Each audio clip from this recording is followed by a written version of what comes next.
right, well, welcome to the Park City Museum. My name's Jeanette Purdy. I'm the Director of Education, and I'm going to be talking a little bit about a new exhibit, traveling exhibit that we have here at the museum right now.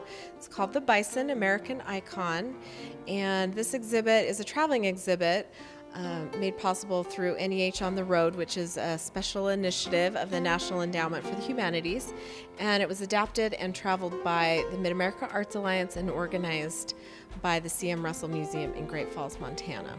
So the exhibit explores the bison and its importance. It starts off with talking about its importance to the Plains Indians and moves through, the decline of the bison and its resurgence. So it is a great story.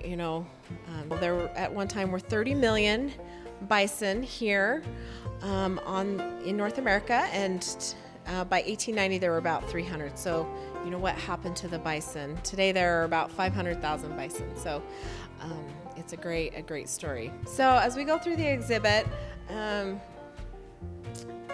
we talk a little bit. The exhibit talks about the importance of the bison to the Plains Indians in particular, and there are a lot of great artifacts in the exhibit about the Plains Indians culture, and there are also a lot of great hands-on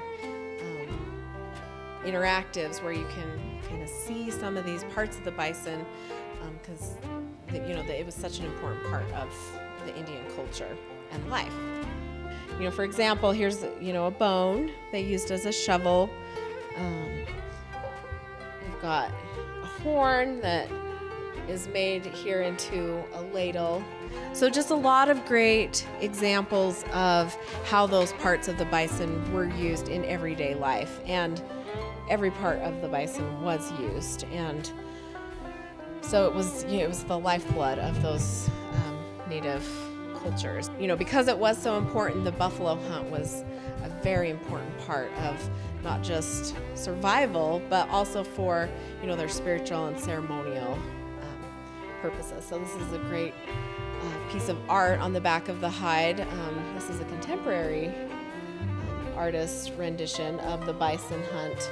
As we go through the exhibit, the exhibit explores what was it that was the decline in the bison population, because as the natives hunted the bison, it wasn't enough to decimate a herd. The bison herds could replenish on their own, but there's some great drawings here that kind of show, just as white settlers started moving west, the impact that had on the bison. We have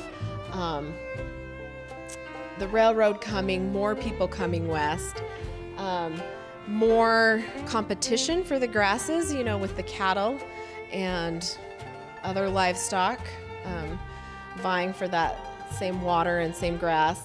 And then the hide trade. There were a lot of hunters that came through, and the bison hide was really important trade commodity item. And another thing that a lot of people might think of if they know a little bit about American history is this kind of iconic image of hunters from the rail cars just shooting the bison for sport. So that kind of came into play. But really, it was in the 1870s when they discovered a way to chemically tan the hides that it became really hard for the bison to naturally reproduce. So they were using the hides as belts for all the machines in the Industrial Revolution, and that's what really kind of did the bison in. So many conservationists and ranchers started to breed the bison in captivity and have private kind of herds and start to replenish them that way. And so we have some individuals here that were important to that movement. Some maybe more well-known names. Charlie Russell was an artist. Those bison roundups that he would go on would really capture his imagination. And there's a little letter here that he wrote with some of his great artwork on there. And then, President Theodore Roosevelt was another important figure in that as well. Thanks in part to these conservation efforts by the individuals. Today, there's about 500,000 bison, and you can see them in public herds, such as those in Yellowstone, maybe, or Antelope Island, but about 95% of them are in private herds. But the bison is really an American icon. It really conjures up these images of the West, of wilderness, of power, and it's used on a variety of different logos, or a lot of different organizations or groups use that to signify those things about their organization. Thank you for watching about the Bison American Icon, the Park City Museum's latest traveling exhibit. As always, we're located here at 528 Main Street, and we have a variety of traveling exhibits, programs, lectures, and other events. So just check out our website at www.parkcityhistory.org for more information about all of those.